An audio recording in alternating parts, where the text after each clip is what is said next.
महायुतीच्या माध्यमातून ही निवडणूक लढवतो आहे।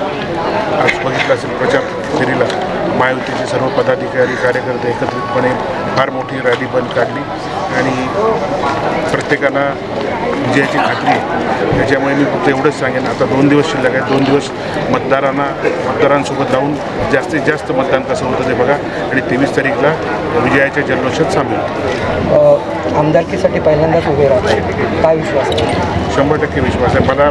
माझ्या लोकांवरती, मतदारांवरती, जनतेवरती, महायुतीच्या कार्यकर्त्यांवरती पूर्ण विश्वास आहे। माझा विजय हा नक्की आहे, कारण मागील 15 वर्षामध्ये काहीच विकासाची कामं न झाल्यामुळे लोकांना बदल आवश्यक आहे आणि याच्यामुळे लोक उत्स्फूर्तपणे विकासाला म्हणून मतदान मला करणार आहेत, याची मला पूर्ण खात्री आहे। कोणता विकास मुद्दे घेऊन आपण शिक्षण असेल, आरोग्य असेल, बेरोजगारी असेल, पर्यटन असेल, महिला सक्षमीकरण आहेत, महिला सुरक्षा आहे, तसंच कला, क्रीडा, सांस्कृतिक असे बरेच विषय आहेत जे मी माझ्या अजेंडामध्ये नमूद केलेले आहेत। या भागामध्ये असलेली शासकीय कार्यालय, शासकीय कर्मचाऱ्यांची निवासस्थानं असतील, त्याचप्रमाणे मच्छीमार, आंबा बागायतदार, काजू, फणस यांचं बाजारपेठ किंवा हमीभाव, शेतकऱ्यांचे पीक विमा आहेत, रेशनचे प्रश्न आहेत, असे विविध प्रश्न ह्या भागाला भेडसावत आहेत। गोरगरीब जनतेची 15 वर्षामध्ये फार मोठी दुरवस्था करून ठेवलेली आहे।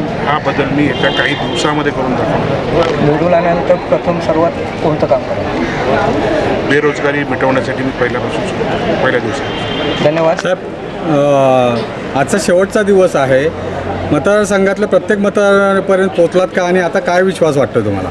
महायुतीचे पदाधिकारी प्रचंड आहेत आणि यांच्या माध्यमातून आपण तळागाळातल्या शेवटच्या घटकापर्यंत पोहोचलो आणि सर्वांना खात्री आहे की ह्यावेळेचं मत हे आपण किरण सामंतलाच द्यायचं आहे, म्हणजे विकासाला द्यायचं। हा उद्रेक झालेला तुम्हाला 23 तारीखला दिसून येईल। टाइम्स डिजिटलला लाईक करा, शेअर करा, सबस्क्राईब करा आणि बेल आयकॉन दाबायला विसरू नका।